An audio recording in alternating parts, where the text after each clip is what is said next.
తెలుగు అభిమానించే ప్రతి ఒక్క సోదరికి ఈరోజు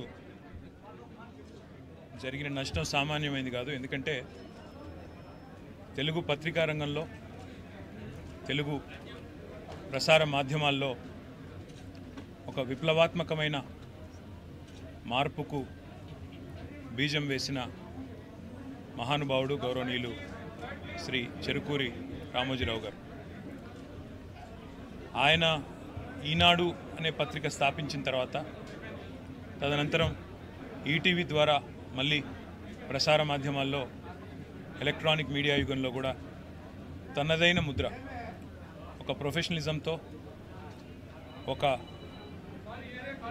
విలువలతో కూడిన జర్నలిజానికి గుర్తుగా రామోజీరావు గారు చిరకాలం నిలిచిపోతారు.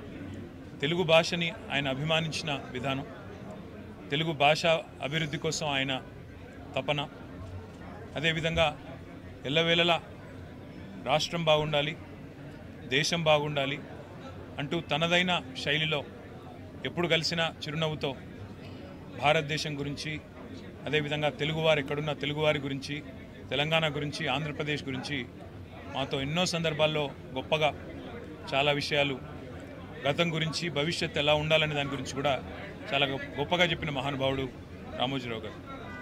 ఎన్నో సందర్భాలలో ఇదే ఫిలిం సిటీలో వారిని కలుసుకునే అవకాశం లభించింది. చాలా సందర్భాలు గంటలు వారితో కూర్చున్నప్పుడు ఒక మొబైల్ ఎన్సైక్లోపీడియా లాగా మొదటి నుంచి భారతదేశ స్వాతంత్రానంతరం నుంచి ఈరోజు వరకు చరిత్ర ఎన్నోసార్లు ఆయన నోటి వెంపడ విన్న ఒక అదృష్టం కూడా నాకు కలిగింది. వాళ్ళ ఆయన లేని లోటు నిజంగా కూడా తెలుగు పత్రికా రంగానికే కాదు, ప్రపంచవ్యాప్తంగా ఉన్న తెలుగు వారందరికీ కూడా ఇది తీరని లోటు. ఒక యూనివర్సల్ స్టూడియో స్థాయిలో ఇవాళ రామోజీ ఫిలిం సిటీని నిర్మించాలనే సంకల్పం ఏదైతే ఉందో, విజన్ ఏదైతే ఉందో, అది నిజంగా ఒక విజనరీకి మాత్రమే సాధ్యం. ఆ విజనరీ రామోజీరావు గారు. ఆయన ఇవాళ భౌతికంగా మన మధ్య లేకపోయినా ఆయన జ్ఞాపకాలు, ఆయన ఆశయాలు, ఆయన యొక్క ఆలోచనలు తప్పకుండా భవిష్యత్తులో కూడా మనందరికీ స్ఫూర్తినిస్తూనే ఉంటాయి.